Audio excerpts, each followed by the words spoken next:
Hello everybody, it's me, Nate, aka Devil Dog, and I'm back with another movie review. This time I will be reviewing Men in Black International. As you can see, I'm ready to go to the show to do the review. And wait a minute, this ain't right. There we go. Now I'm ready to go see Men in Black. Is it a good movie? Should they made another sequel? Is it a sequel? Is it a prequel? Is it a reimagining? I have no idea, but I'll let you guys know as soon as I get back from the movie.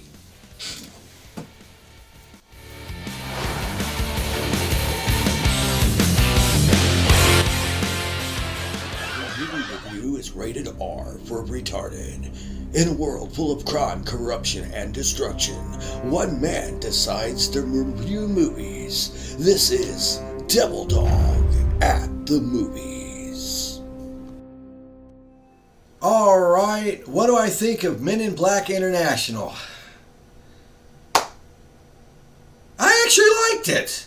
I know it's ridiculous. It's ridiculous. Basically, a rundown of this movie is it was directed by F. Gary Gray. He's more known for other movies, and he does a very good job in this because it does still feel true to the Men in Black series.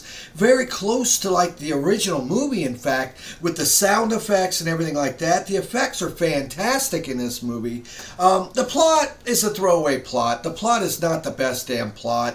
Now, like I said, I'm not going to spoil anything just yet, so if you do plan on seeing this movie, I'll let you know right when I kick in with the spoilers. But first of all, I have to say I actually was entertained with this movie. It's not a great movie at all. It's definitely not up there with like Men in Black 1, but it's better than Men in Black 2 and Men in Black 3, because you gotta think Men in Black 3, I believe, was the one where they didn't even have Tommy Lee Jones in it. It was I forget the guy's name, playing a younger Tommy Lee Jones, and that wasn't a good movie at all. And I didn't really like the second one either.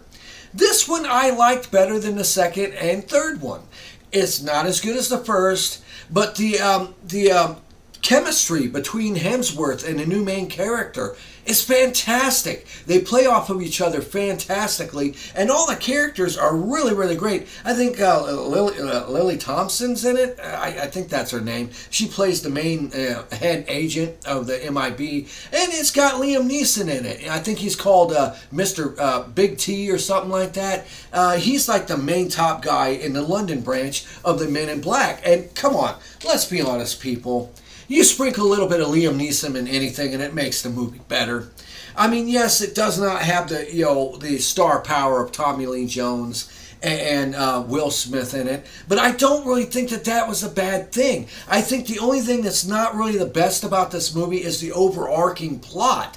The plot is really generic, and the main villains I were very disappointed with. They're such badass guys. They look like demon devil guys that can warp into this looks like planetary magma, and anything they touch they can change the matter of. They can touch a person and liquefy them to where they literally melt down to a puddle, and it's very, very neat looking. I mean, all the effects, the fighting sequences in this movie were really top notch. The only thing I would say that sucked was the story. The plot of this movie is the same basic MacGuffin search, ultimate weapon mumbo jumbo like every other movie. There was no light pillar, well, actually, yeah, there was a light pillar, and now I think about it. And it tries a little too hard with its nice twist ending, because they have it set up that there's, oh my God, there's somebody, an inside bad guy in the Men in Black. Who is it? And it's so painfully obvious from the start when you watch this movie. But honestly, I can honestly say, if you liked Men in Black 1, which, come on, everybody loved Men in Black 1. If you like Men in Black 2, you'll like this movie. If you like Men in Black 3, you'll like this movie. But if you only really like the very first Men in Black, you will probably be disappointed by this movie. But at the same time, I found it to be way, way better than Part 2 and Part 3. I can actually recommend that you actually go and see this movie. Just put your brain out of your head, set it aside, grab you some popcorn, have you a couple beers, and enjoy the ride. As long as you enjoy the ride with the colorful visuals, the great cinematography, the way it's shot, you would actually think this is a Barry Sonnenfeld, I think the guy's name, who directed the first ones. You would think it's the same director. F. Gary Gray does a fantastic job in making this honestly feel like a Men in Black movie. It honestly did. It felt more like Men in Black than Men in Black 2 and 3 did. And in the end, I can honestly say this movie was actually good. It wasn't great. It wasn't bad. It was good. It was watchable. But now on to the main story, plot.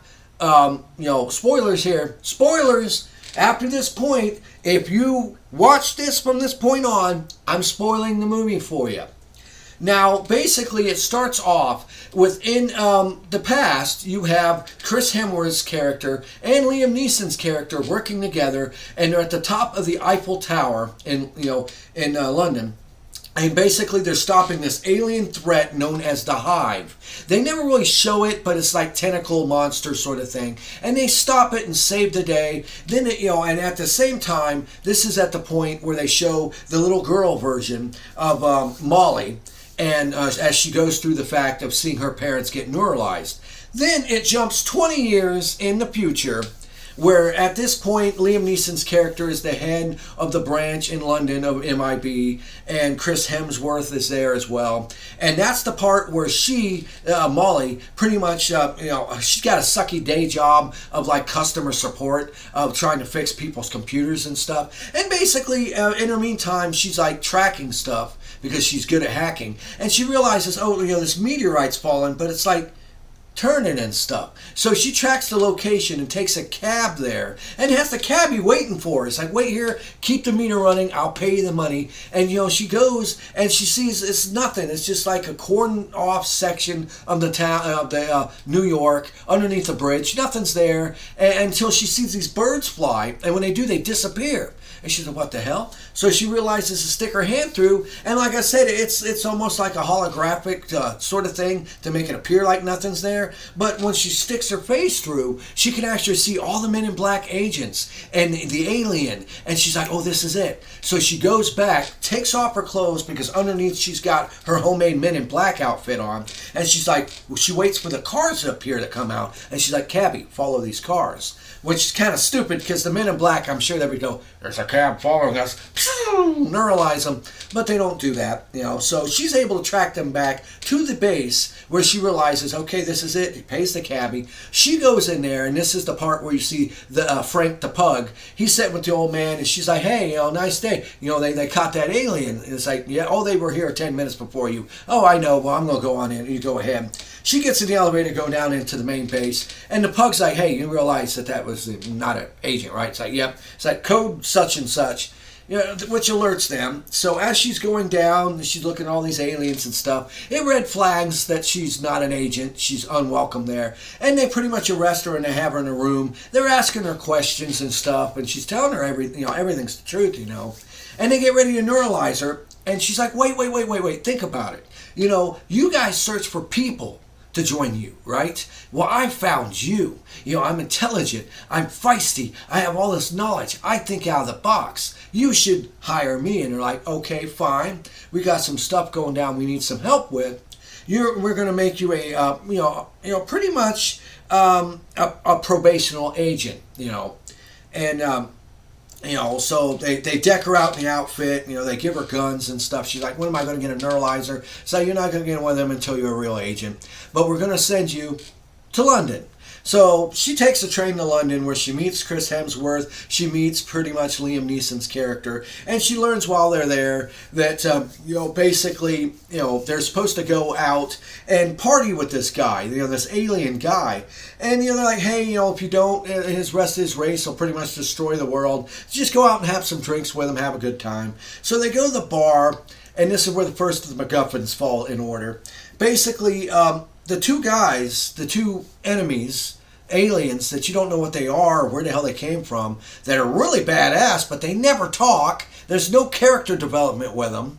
They show up, and they're pretty much trying to kill that guy. And there's this big fight scene, as you've seen in the trailers, with all the guns being pulled out of the car, where, the agents are trying to fight and stop these guys from showing up before they can kill the alien dude. But right before the alien dude dies, he gives this weird-ass crystal to Molly.